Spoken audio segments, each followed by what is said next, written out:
सभी माताएं बहन 10 मिनट के लिए बैठे।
जो कि सामने जो कि नाम जी तो है,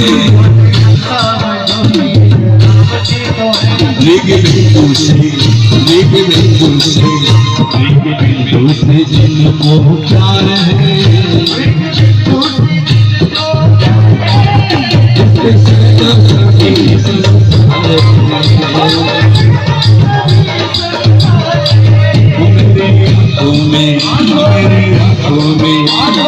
आँखों में वही दिलदार है,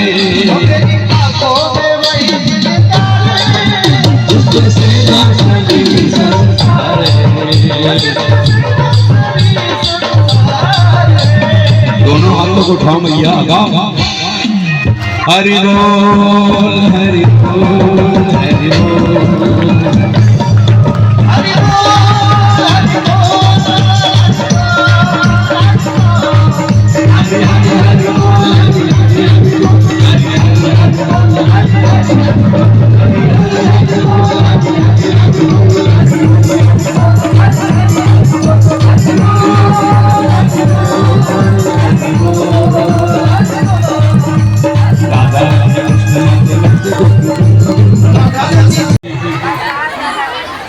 दूसरे नंबर की पत्नी जो रोहिणी है और उनके पुत्र जब भी नहीं हुए तो देवकी के जब 6 पुत्र हो गए तब रोहिणी के पहला पुत्र बलराम हुआ। वैसे बलराम जी के कई भाई हैं, बल गद सारंग गुरमुख विपुल ध्रुव आदि। ये रोहिणी के पुत्र हैं मैया। और सबसे छोटी महारानी देवकी के 8 पुत्र हुए।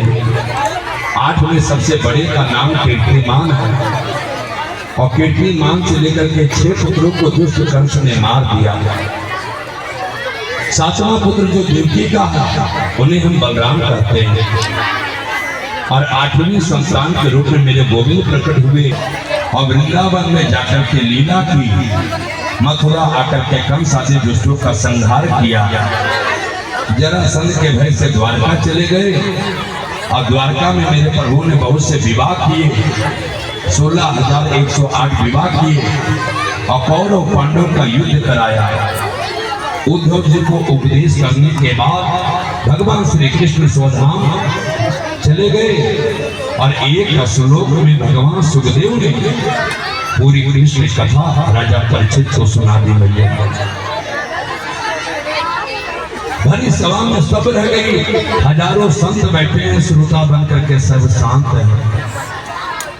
भगवान सुखदेव चुप हो गए।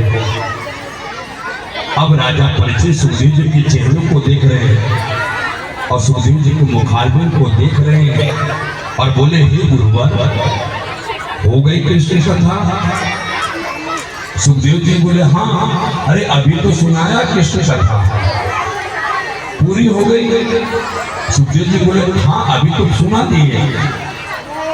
राजा परीक्षित ने कहा, आपने जो चंद्रवंश और सूर्यवंश को सुनाया वो मुझे बहुत अच्छा लगा। लेकिन कृष्ण कथा सुनाने में हे गुरुजी आपने कंजूसी कर दिया, मुझे बिल्कुल अच्छे नहीं लगा। मुझे कृष्ण कथा विस्तार से सुनाइए। मेरे बाबा पांडव के पास क्या था?